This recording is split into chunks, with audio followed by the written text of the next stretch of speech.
মা যদি বাজার থেকে বড় বড় রুই কাতলা চালানি মাছ কিনে আনে, মানে কাটা মাছগুলো কিনে আনে, তাহলে বেশিরভাগই লেজার দিক থেকে আনে। আমি লেজা খেতে পছন্দ করি, বেশিরভাগ লেজার দিকটাই আনে, কিন্তু আজকে লেজার দিক থেকে না এনে মাথার কাছ থেকে এনেছে। মা বললো কি প্রতিদিন তো লেজার দিক থেকেই নেই, আজকে মাথার কাছ থেকে নিয়ে যাই, মাথার কাছেরটাও খেয়ে দেখ। আমি কিন্তু মাথার কাছেরটাও খাই না যে তা না, তবে লেজাটা খেতে বেশি পছন্দ করি, তাই বেশিরভাগ সময় লেজার থেকেই আনে, কিন্তু আজকে মাথার কাছ থেকে এনেছে। আর এটা হচ্ছে কাতলা মাছ, বেশ বড় সাইজের কাতলা মাছ। এই তো বড় সাইজের কাতলা মাছ। আর বাজার থেকে এমনিতে তো মাছ যদি কাটি আনি তারা তো পিস পিস করে কেটে দেয়। আমি বললাম না আর কেটে কুটে দিতে হবে না, আমাকে তাড়াতাড়ি দিয়ে বিদায় করে দাও। আর মাছওয়ালার সুবিধা হলো তাড়াতাড়ি কেটে মেপেই দিয়ে দিল। মাছের আঁশ ছাড়িয়ে নিচ্ছি, কেটে কুটে রান্না বসাবো। রান্না করতে একটু দেরিই করলাম, দুপুরবেলায় যে বাতাস উঠছিল তো তখন রান্না বসাইনি, যে একটু পরে রান্নাটা বসাই। সব কাজ ছেড়ে টেরে নিলাম, মাছ টুকরা করা হয়ে গেছে, এখান থেকে ধুয়ে নিচ্ছি। বাড়িতে নিয়ে নুন হলুদ মেখে রেখে তারপর উনুন জ্বালিয়ে রান্না করবো। এখানে হলুদ গুঁড়ো লঙ্কা গুঁড়ো নিয়েছি, নুন দিয়ে মিশিয়ে মাছগুলো ভালোভাবে মেখে ঢেকে রাখবো। মাছের মধ্যে নুন হলুদ লঙ্কা গুঁড়ো একদম ভালোভাবে হাত দিয়ে মিশিয়ে দিচ্ছি, যাতে খাওয়ার সময় আর আলোয় না লাগে। বড় বড় মাছগুলো কি হয় খাওয়ার সময় একটু আলোয় না লাগে, কিন্তু এভাবে মাখলে আর আলোয় না লাগবে না। মাছগুলো নুন হলুদ দিয়ে মেখে ঢাকা দিয়ে রেখেছি। এই যে শীতের সবজি নিয়ে এলাম, শীতের সবজি দিয়ে রান্না করব। শীত তো প্রায় চলেই যাচ্ছে, 2 দিন তো কুয়াশা ছিল, শীত ছিল, খুব ঠান্ডায় পড়ে গেছিল।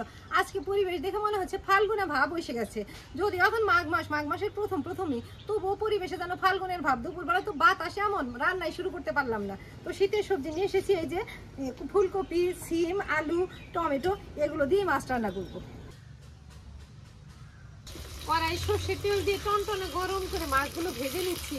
একটা মাছও একটার সাথে লেগে ধরেনি। আর যে কোনো মাছই তো ভাজতে গেলে তেলটা এমন ভাবে গরম করতে হয় যাতে মাছগুলো লেগে না ধরে। বড় মাছটাও যেমন তেমন, ছোট মাছ ভাজতে গেলে তো যদি কড়াইতে লেগে ধরে তবে তার মাছে কিছু থাকে না। আবার আমার মেয়ে তো ছোট মাছে ভেজে না রান্না করলে খেতে পারে না।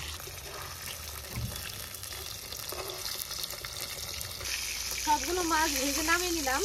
এবার এই তেলে ফোড়ন দিয়ে দিব। তেজপাতা, শুকনা লঙ্কা, গোটা জিরে ফোড়ন দিয়ে তারপরে সবজি টবজি ভাজা করে তারপর উপরে মশলা দিব। বড় সাইজের মাছ আনলেই তো আমরা শুধু মশলা দিয়ে রান্না করি। আজকে তো আমি শীতের সবজি দিয়ে হালকা পাতলা ভাবে রান্না করলাম। শীতের সবজি দিয়ে আমার হালকা পাতলা ভাবে রান্না করলেও খেতে ভালো লাগে। তো রান্না প্রায় হয়েই গেছে, এবার নামিয়ে দিব। যে কোনো রান্নার পরেই আমি গরম উনুনে অল্প সময় বসিয়ে রাখি, এতে তরকারির ঝোলটা একটু থকথকে হয়, আর ঠান্ডা হলে তো আরো ভালো লাগে। রান্না হয়ে গেছে শীতের সবজিতে কাতলা মাছের তরকারি। বেলাও পড়ে গেছে, এবার মা আমি এতে খেয়ে নিব। 2 থালাতে বেড়ে নিয়েছি, আমি তো খাওয়া শুরু করে দিয়েছি। আর খুকিটা বেড়ে রেখেছি, আয় তাড়াতাড়ি খেয়ে নিয়ে। হ্যাঁ আসছি। আয় তাড়াতাড়ি আয় রে।